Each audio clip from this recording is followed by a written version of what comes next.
రావడం వల్ల ఈ కమ్యూనిస్ట్ పార్టీ కూడా దేశంలో బలహీనమైనటువంటి పరిస్థితి మనం చూస్తా ఉన్నాం. అందుకనే కమ్యూనిస్టులు చీలిక వల్ల లేకపోతే కమ్యూనిస్టు పార్టీ బలహీనపడితే ఎవరికి నష్టం అంటే పేద ప్రజలకు నష్టం, పేద రైతులకు నష్టం, కార్మికులకు నష్టం. ఎందుకంటే వీళ్ళ తరఫున కొట్లాడే పార్టీ కమ్యూనిస్ట్ పార్టీ ఒకటే. పెద్ద పెద్ద భూస్వాముల కోసం, పెట్టుబడిదారుల కోసం పనిచేసే పార్టీలు దేశంలో చాలా ఉన్నాయి. కానీ పేదల కోసం పనిచేసేది ఒక ఎర్రజెండా పార్టీ తప్ప ఇంకొక పార్టీ లేదు. అందుకనే ఈ ఎర్రజెండా పార్టీలు బలహీనపడితే ఇవాళ మనం చూస్తూ ఉన్నాం. ఇక్కడ నక్సలైట్లు ప్రభావం కొంత ఉండే 2001లో, 2004లో కూడా ఉంటుండే. మొట్టమొదటి రవీంద్ర కుమార్ ఎన్నిక అయినప్పుడు ఆ నక్సలైట్ల ప్రభావం పోయిన తర్వాత మనం చూస్తా ఉన్నాం. ఆనాడు కొంత భయం ఉండేది అధికార పార్టీ ఉన్నది కూడా. ఏమైనా తప్పు చేస్తే దాడి చేస్తారు, చంపుతారన్న భయం ఉండేది. ఇవాళ నక్సలైట్లు లేకపోవడం వల్ల సరే వాళ్ళ విధానాన్ని మనం సమర్థిస్తలేము.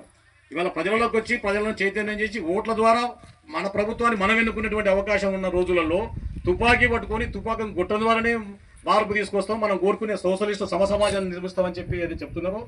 ఆ విధానానికి మనం వ్యతిరేకమే. ప్రజాస్వామ్య పద్ధతిలోకి రావాలి, ప్రజలను చైతన్యపరచాలి.